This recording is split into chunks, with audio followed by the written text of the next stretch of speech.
We're going to use Corel Draw today to create an outline shape of an object that we can go ahead and use in our laser engraver and vector cut an outline to create a positioning mask, and then to go ahead and use that for engraving.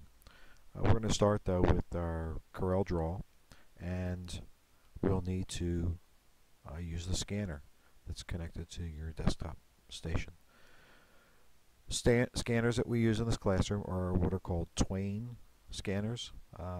These connect to just about any machine that is Twain compatible, and will allow you to go ahead and connect directly through whatever software you're working with. So we don't need a separate driver for the scanner. We can go ahead, or a separate software for the scanner.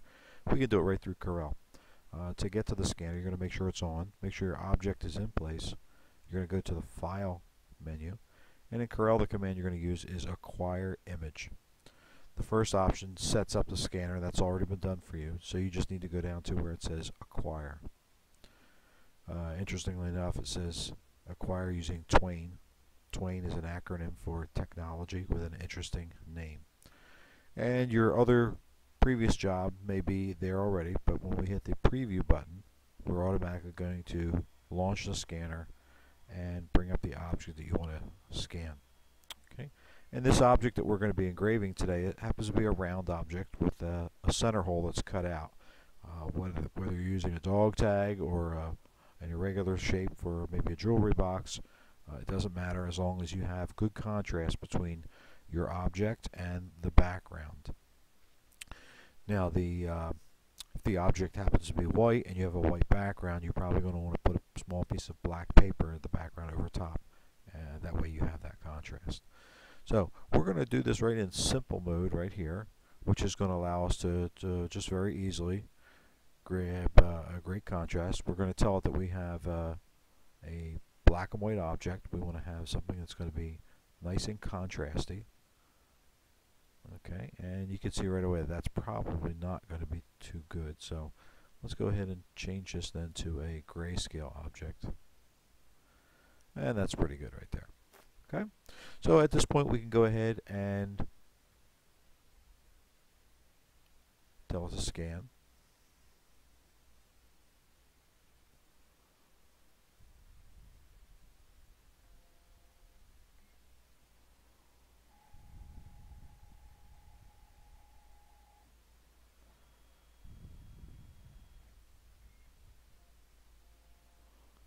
And there you have it. There's your scanned object. Now what we really only need, however, is this center portion of our object. So we're going to go ahead and crop out the rest of the background.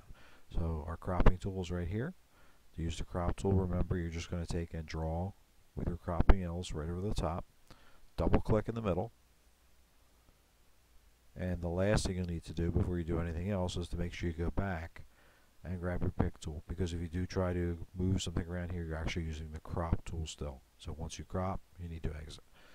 Okay, so this is our object. What we're going to do now is to go ahead and do a trace, because we need to find the exact size of this. It's very critical that you do not resize the object.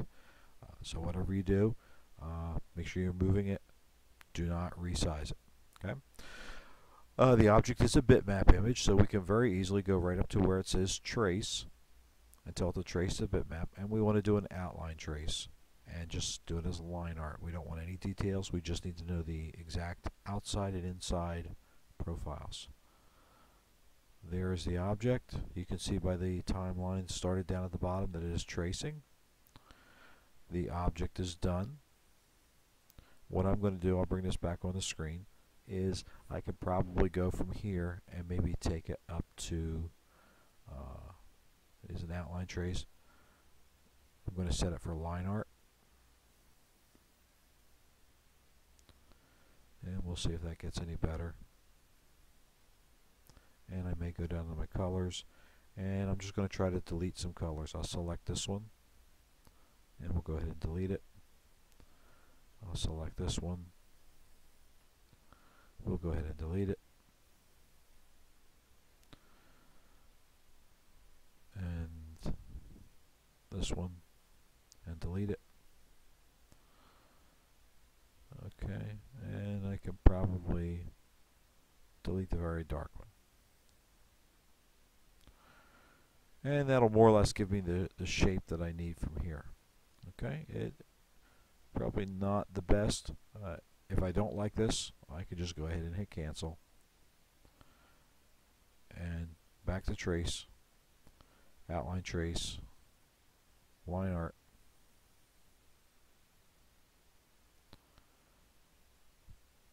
And as this finishes up, again, I can go ahead and maybe try my sliders. I want to get as much of just the background as I can. And I'll probably leave it at that. And click OK. Remember, when we trace an object, we trace a bitmap, that we actually have two layers when we're done. The top layer is going to be the object that we created. So I'm going to move that off of there because that's the part that I actually want. I'll tell it to move. This part is my original, and I don't really need the original. So I'm going to go ahead and click on here and delete it. I'll grab this object, move it to my stage so I can see better here, and I'm ready to go now. Okay, and what I probably like to do right now at this point is to go ahead. This is made up of several layers grouped together. Okay, I can go ahead up into Arrange, tell it to ungroup, and at this point now I can go ahead and start selecting objects to take out of here. So I'm going to take out my center. I'm going to take out this part right here. I could take everything that's here and tell it that I want to have no fill, and that I want to have a black outline. Okay, so there I have an exact black outline. I'm going to go ahead and change that outline so that it is a hairline. Okay, and we need it to be a hairline because our laser engraver is going to vector cut on those hairlines. And now I can go right in here and start removing any of the objects that I'm not going to need for my final work.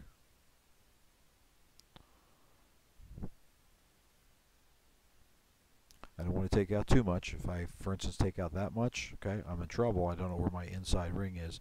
So undo, and you can bring that back.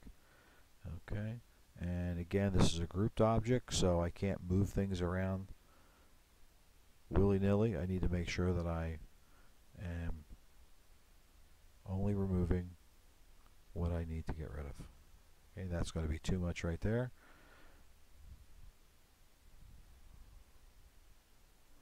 And that's going to be too much right there. And remember, this only works because we use ungroup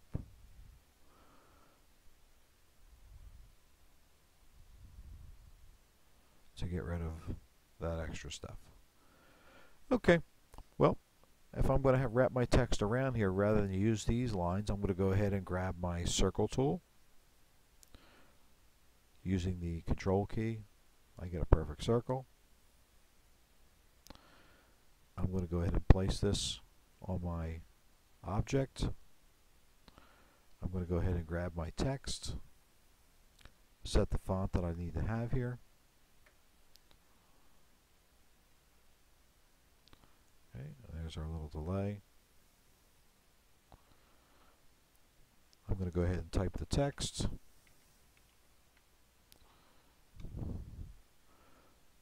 I'll select the text, shift key down, select my baseline, text, fit text to path.